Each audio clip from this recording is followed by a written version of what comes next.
I was curious if you would be willing to outline some of your plans for education to help improve it. Yes, thank you. Let me tell you, that's a partnership. Education is between parents and teachers. Now, sometimes the state and the locality can play an important role, but rarely do I think the federal government ought to step in and start telling schools what to do and what they can teach. So I'm really reluctant to have the federal government play too heavy of a hand in education matters. But there are some things as a governor I've learned that let me share them with you, and they would, of course, form a great deal of my thinking about education. One is it's a good thing to have high standards and to set standards and to make sure that we're seeing our kids being able to live up to those standards. Some years ago in my state, we established a graduation exam for high school.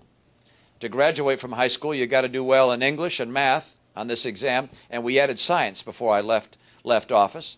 And by the way, we have a reward for those who do well. For the kids who do well on this exam, who score in the top quarter of their high school class on that statewide exam, they're entitled to an Abigail and John Adams scholarship. 4 years, tuition-free at the state university or state colleges. Now, our fees are even higher than tuition, but it's a big commitment to our education for kids who are doing well in school. I also believe we need to teach our kids in the language of America. We had something in our state called bilingual education. Kids were being taught in other languages throughout school. We said no. We had a ballot initiative that said no, no, no. If you come into our school system, you're going to get taught in English immersion, because to be successful in America, you need to be fluent in the language of America. And then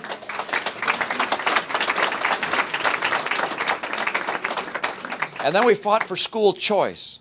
We have charter schools as a vehicle for school choice in my state. The legislature passed a bill saying no more charter schools, moratorium on creating charter schools. I vetoed that, and that veto was upheld.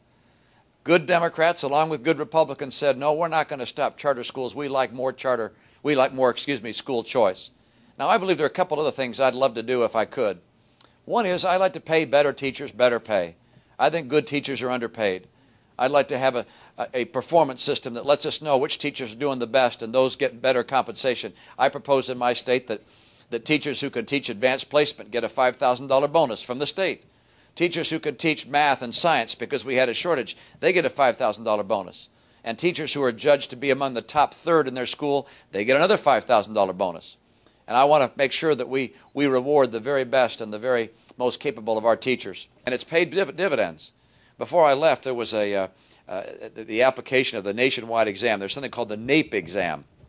It tests kids in English and math in the 4th and 8th grade, and it compares all 50 states. And my 4th graders came out number 1 of all 50 states in English and number 1 in math. And my 8th graders came out number 1 in English and number 1 in math. First time in history one state's been number 1 in all 4 categories. So these principles, Republican conservative principles, work in education. Thank you.